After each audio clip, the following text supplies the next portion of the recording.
This is far and away the most dangerous thing we've ever attempted.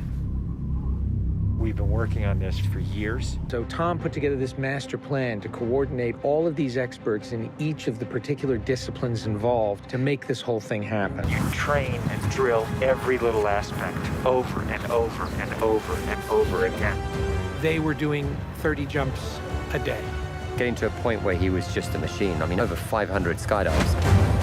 Over 13,000 motocross jumps. We built models of different ramps at different angles to calculate what Tom's trajectory would be, whether there was a headwind, whether there was a crosswind. And by doing this multiple times, we were able to get a consistent set of data. So that each take we can see what height I am, so this way we can set drones and cameras in places where I can go right into close-up. Basically, when he gets down and puts a parachute on and goes and does the bike jump, he'll actually know the weather conditions in this area, in the valley, and on the ground. And then he has to safely deploy a parachute. Now he's in a rock bowl with walls all around him, and he's got to fly out of it. Now we're going to set the frames with this camera ship with the drone just to verify everything, then we're going to get ready.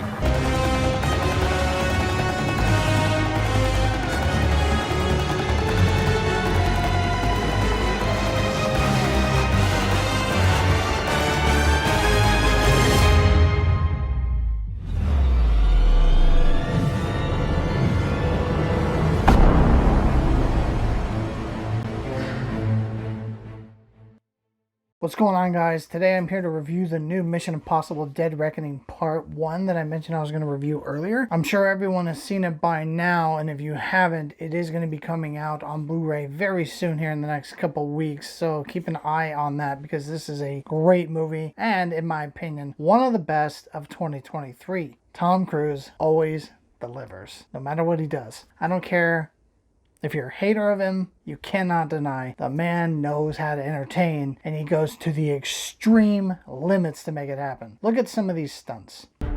There was not a surplus of trains available to be wrecked. We had to build the train if we wanted to destroy it. To shoot it practically was extremely challenging. Not just to execute, but also to design all the different train cars. And it could actually function on a working railroad track. No one else in the world is doing this level of practical filmmaking, and it may never be done again. I've done fight scenes, but to do them on a moving train was trial by fire. That's how Tom likes to do things. Crash in the train involved multiplying factors of difficulty. 3, 2, 1, action!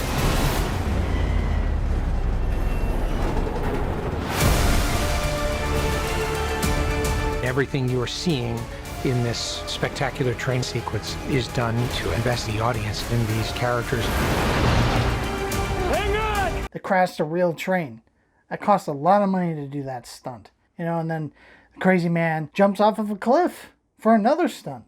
I don't see a lot of actors doing this stuff. Tom Cruise is a daredevil. He's crazy. A lot of the actors don't want to risk their life, but he's just an adrenaline junkie, and he wants to entertain his fans. And he always delivers. He always wants things to be practical and on camera to keep the audience engaged because, let's be honest, CGI sometimes doesn't look the cleanest, doesn't look the best, and can throw your head out of the game. You're like, this looks bad.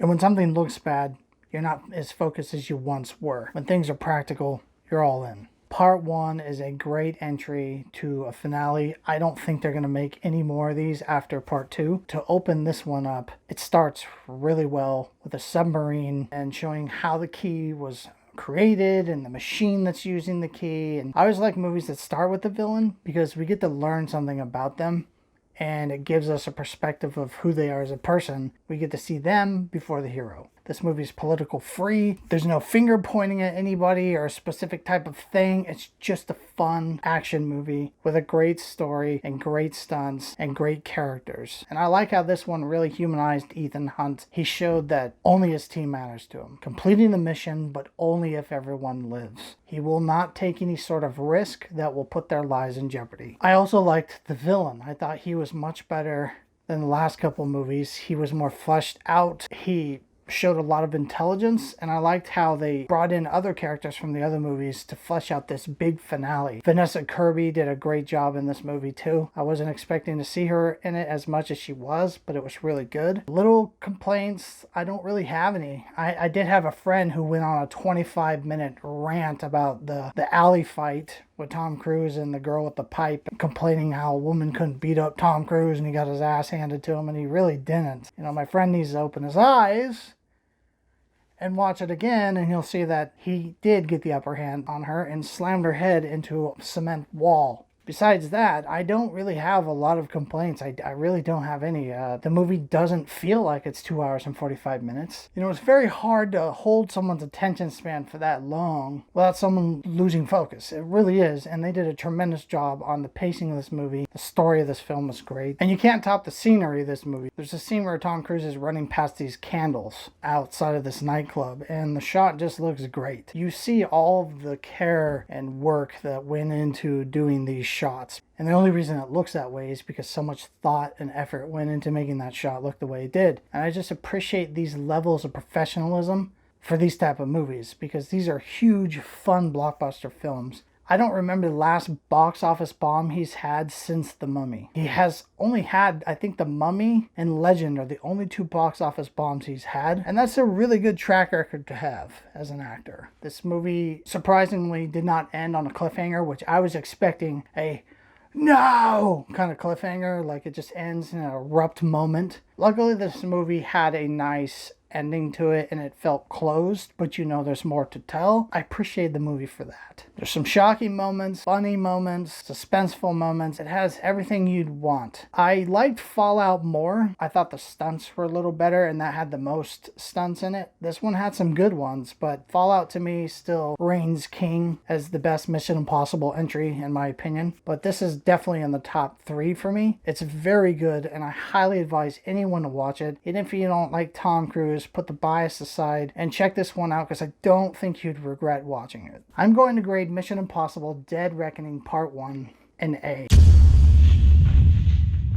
I said this in my Top Gun review, and I'm going to say it again. I truly believe Tom Cruise is the last big blockbuster star we have that is still doing these kind of things. Actors are just not doing this kind of stuff. As James McQuarrie said, there aren't people doing this anymore, and they won't probably do it again. You know, Christopher Nolan's very big on practical effects, but that's something I appreciate about this movie. I was never drawn out of the film. Pacing was good, the acting was good, the characters were fleshed out a lot in this story, and the villain was good, and it ends on a very nice closing chapter before we see the grand finale.